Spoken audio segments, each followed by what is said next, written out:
The first scream didn't come from the passengers.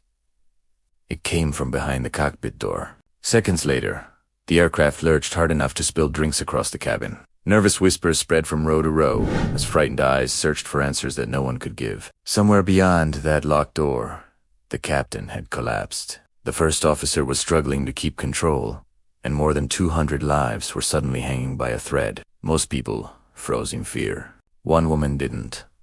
She quietly unbuckled her seatbelt, her heartbeat racing for the first time in years. She had sworn never to touch an aircraft's controls again after a single mission destroyed her career and erased her name from the military. But as the jet shuddered through the sky, she realized there was no one else left who could save it. What happened over the next 40 minutes would leave veteran F-22 pilots speechless the moment they heard one forgotten call sign echo across the radio. Before we begin, comment below and tell us where you're watching from. Just 3 hours earlier, no one at the airport had given Olivia Carter a second glance.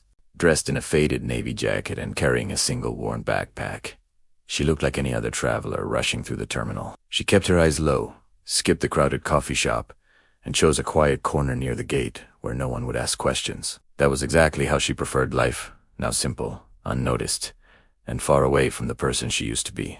Her last-minute ticket to Denver wasn't for business or vacation. It was because her older brother had called before sunrise with news that their father had suffered a serious stroke. Every minute mattered, and this was the earliest flight she could find. As passengers laughed, scrolled through their phones, and complained about boarding delays, Olivia quietly watched the aircraft outside. Without realizing it, her eyes instinctively tracked every movement of the jet, every engine sound, every turn. Toward the runway, some habits never disappear, no matter how hard you try to bury them. 4 years earlier, Olivia Carter wasn't sitting in airport terminals pretending to be invisible. She was one of the Air Force's youngest and most respected experimental pilots, trusted to fly aircraft that most people wouldn't dare start. Fellow pilots joked that if a machine had even the smallest chance of making it home, Olivia would find it. That's how she earned the call sign Phantom 1. It wasn't because she flew fast, it was because she always seemed to bring impossible missions back from the edge. Then one flight changed everything. During a classified test mission, a brand new flight control system failed without warning. With a residential town directly below, Olivia made a split-second decision. Instead of ejecting immediately, she stayed with the aircraft long enough to steer it away from innocent families before escaping at the last possible second. She survived, her reputation didn't. An investigation blamed her for waiting too long to eject, ignoring the hidden equipment failure that caused the disaster. Within weeks, her wings were gone. Her career was over, and the legendary call sign Phantom 1 disappeared from military radio forever. Or so everyone believed. The gentle hum of the engines had almost lulled Olivia to sleep when one sound shattered the calm. It wasn't loud enough for most passengers to notice, but years of military flying had trained her ears to recognize the difference between ordinary noise and the sound of something going terribly wrong. A few seconds later, the intercom crackled. "Ladies and gentlemen, if there is a doctor, nurse, or any medical professional on board, please press your call button immediately." The announcement was Kambutua. Olivia heard the strain hiding beneath every word. Then the aircraft drifted ever so slightly to one side before correcting itself. Most people blamed turbulence. Olivia knew better. Someone in the cockpit was fighting the airplane. She gripped the armrests as another subtle roll passed through the cabin. Memories she had spent 4 years burying came rushing back all at once. She told herself to stay seated. Commercial first officers were trained for emergencies. Then the jet lurched again, longer this time. Olivia slowly unbuckled her seatbelt. If her instincts were right, waiting even one more minute could cost hundreds of lives. The flight attendant blocked Olivia's path, her face pale with fear. "Ma'am, you have to remain seated." Olivia met her eyes without raising her voice. "I'm a former Air Force experimental pilot. If your captain is down, every second matters. Please, take me to the cockpit." Something in her calm confidence made the attendant hesitate before nodding.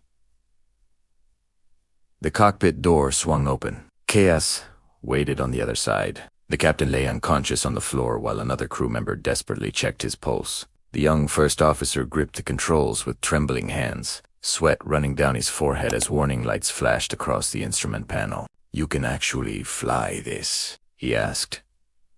Olivia's eyes swept across the gauges in a single glance. "I can." The first officer swallowed hard. "We've lost partial hydraulic pressure on the left side. The crosswinds ahead are getting worse, and the autopilot kept fighting the controls." Without another word, Olivia lowered herself into the captain's seat. Her fingers wrapped around the control column for the first time in 4 years. The aircraft resisted immediately. She took one steady breath. "I have control." For the first time since the emergency began, the cockpit fell completely silent. With the aircraft finally steady, Olivia contacted air traffic control. "Mayday? Mayday? This is flight 218. Captain incapacitated. Partial hydraulic failure, requesting immediate priority landing." The controller responded instantly, clearing every aircraft out of her path.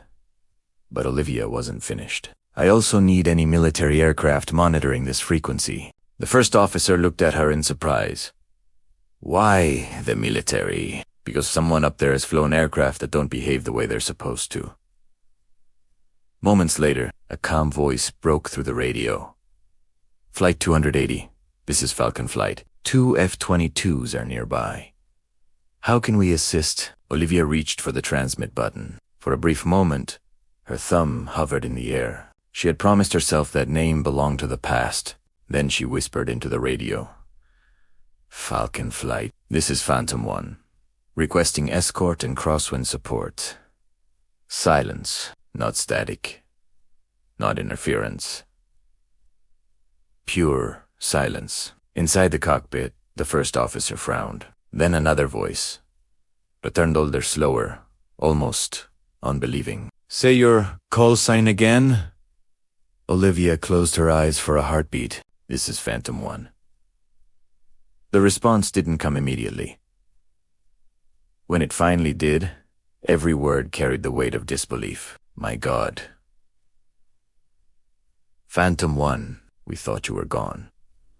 Within minutes, 2 F-22 fighters appeared through the cockpit windows, gliding into position like silent guardians on either side of the struggling airliner. "Phantom 1, we've got visual on you," the lead pilot reported. "We'll stay with you all the way down." Olivia didn't look away from the instruments. "Copy that. Feed me every wind change below 10,000 feet. Already working on it." The fighter pilots began calling out updated crosswinds every few seconds, while air traffic control cleared an empty corridor straight to the runway. Inside the cockpit, the tension grew heavier with every mile. The damaged hydraulic system responded slower each time Olivia corrected the aircraft, forcing her to anticipate every movement before it happened. The first officer stared in amazement. "How are you staying this calm?" Without taking her eyes off the horizon, Olivia answered quietly, "I'm not calm." She tightened her grip on the controls as another violent gust shoved the aircraft sideways. "I'm just refusing to let fear fly this airplane." The F-22 leader smiled beneath his oxygen mask. "That's exactly why legends never really disappear." Ahead, the runway finally came into view, but the hardest part was still waiting. The runway stretched across the windshield like the finish line of an impossible race. "Altitude, 1,000 feet, the first officer announced, his voice shaking. Outside, fierce crosswinds slammed into the aircraft again, forcing the nose away from the centerline. Every correction demanded strength the damaged hydraulic system could barely provide. The control column felt heavier with each passing second, but Olivia refused to fight the airplane. Instead, she listened to it, anticipating its movements before they happened. Wind shifting left. 25 knots, the F-22 pilot warned over the radio. "I see it," Olivia replied calmly. At 500 feet, the cabin fell eerily silent. Even the passengers seemed to sense that everything depended on the next few moments. 300, 200. The jet suddenly dipped as another powerful gust struck. The first officer grabbed the edge of his seat.